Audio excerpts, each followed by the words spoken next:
Hey guys, Jonah here once again, and it's been a couple of days since I've done a review because I've been out and about because it's been sun has been out.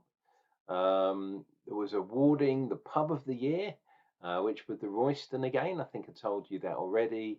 Um, yeah, meeting up with old friends and that kind of stuff, and I even went out to Canterbury and had a look around the cathedral, which was really cool. But alas, it means I haven't actually reviewed any beers. I've had plenty of beer. I went to a brewery as well.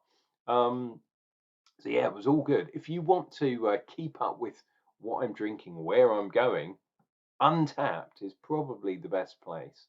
Um, and yeah, I think I had probably 10 beers on Friday, and then maybe another 10.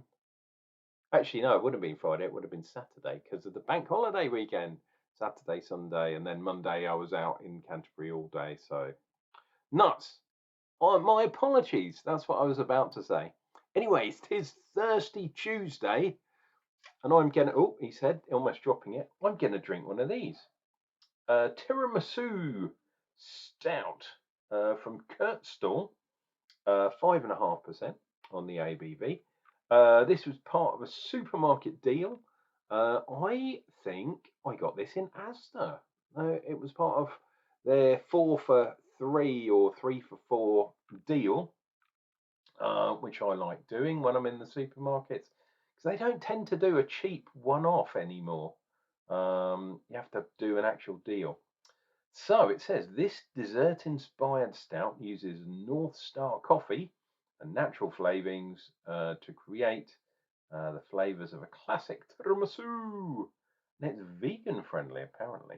So let's see. Ooh, does it have the ingredients? Don't think. Don't think it does.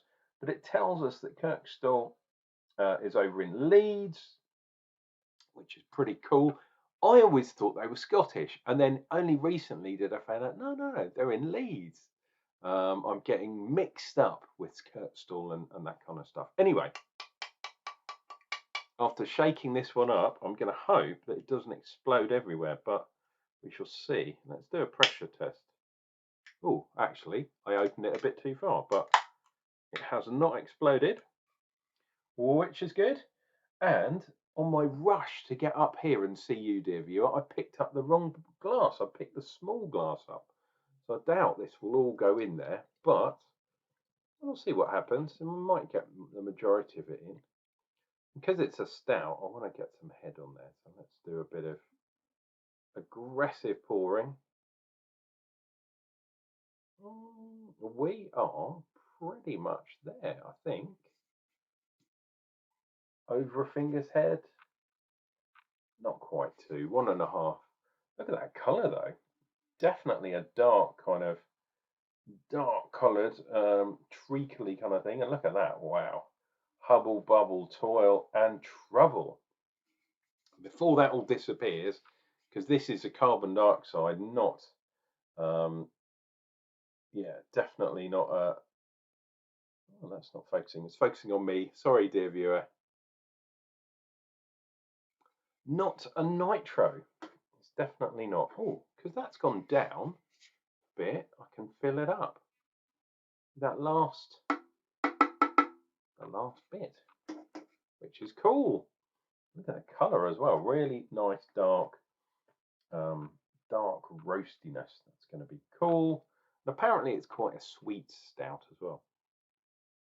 So I'm not sure how you do sweet stout without lactose because you can't have lactose if it's vegan friendly, right?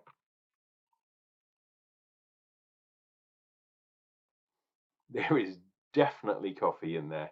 Wow. All about the coffee actually, and it's proper dark stuff. It's not a light one. It's not like a mocha, a chocolate beer, a chocolate coffee, but this time in a beer. That smells proper. When you've got coffee, you're not sure, is that going to be from the malts or is that going to be just from the coffee edition? Hey, who knows? Anyway, dear viewer, cheers and beers to you. Hopefully you enjoyed your bank holiday weekend like I did with whatever you were doing. It was really good. I spent a bit too much money, but hey, that's the way it goes sometimes. Let's dive in.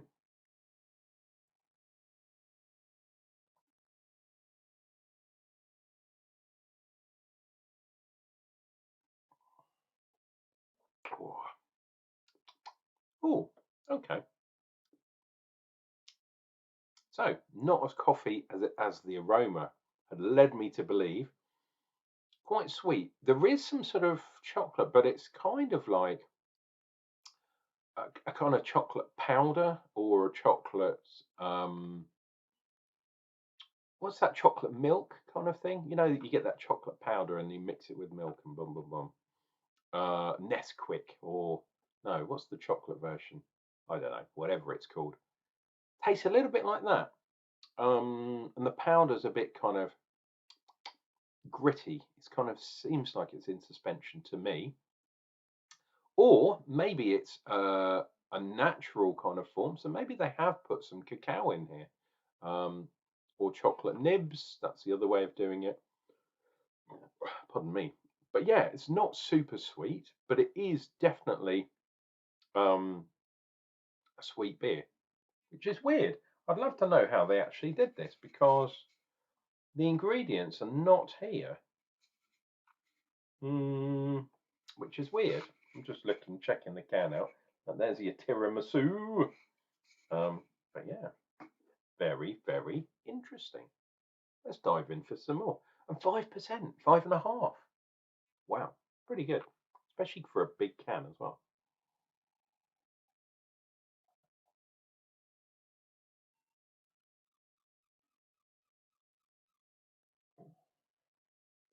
So let's hope it's going to wake me up, um, as well as the soporific effect of the alcohol. But then I'm sort of going, ooh, 5.5. I had a beer on Sunday from the Royston, the reigning and new pub of the year for Thanet.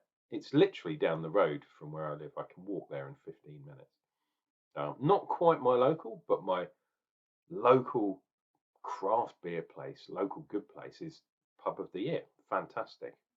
Um, they had a beer on that's going on the Jedi Order beer, 8.5%. And they had one in the fridge, actually two.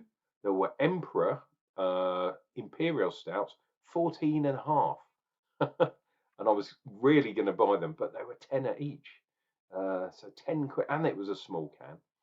Um, yeah, I'm still not like super flush with cash, unfortunately. Have to keep my eye on things. Um, so yeah, I didn't buy one of those, but I'd love to try an Emperor beer because they look nuts. But yeah, hey, what can you do? When you can buy 6.5% beer on a pint of it, nice. Anyway, this one at 5.5, really, really good. I'm liking it. Um, there is just a hint in the background of some really astringent kind of dark malts, patent maybe, could be chocolate malt, something along those lines. But it's just there hovering in the background going, yep, I'm there. It's that sour, pardon me, that sour bitterness, the astringency that you do get from darker malts sometimes, not always, but it's hidden quite well by the sweetness. However, they've got it in.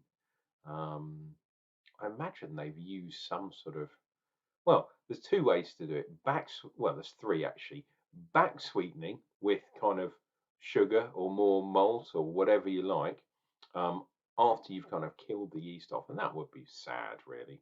You can add some sort of sweetener. They do it in ciders a lot of the time. Um, or you can stop the yeast. Stop the yeast from doing the inactive fermentation and it finishes, or pick a yeast that kind of only does a low alcohol kind of beer.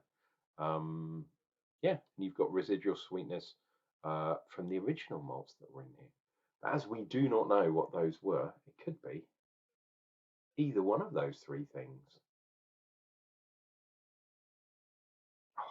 Oh, Lovely though, lovely coffee aroma. It's a shame. I used to get lovely kind of smoky leather, that kind of things from these type of beers. But no, not this one. It's all about the dark coffeeness. Um, yeah, and I guess the sweetness is the tiramisu, because tiramisu is like a cake, or not au fait with that kind of stuff, but yeah, really nice. Cheers and beers.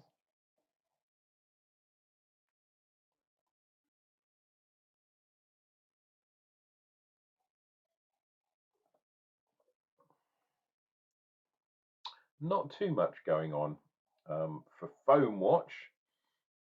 It's got that kind of thing that you sometimes get with whiskey as well. I don't know if you can see, but look at the glass here.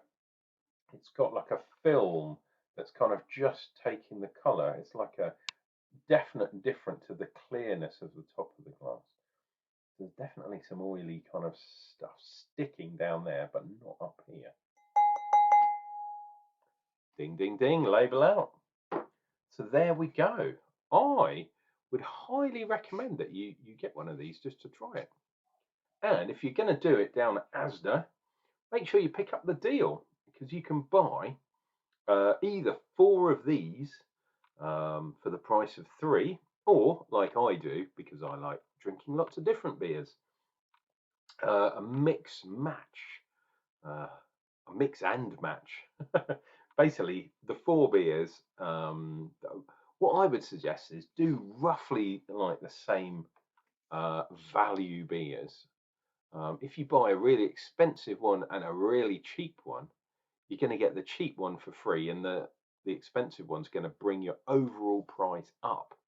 I think these were about £3, so £3 for a 5.5% 440 can, so almost a pint.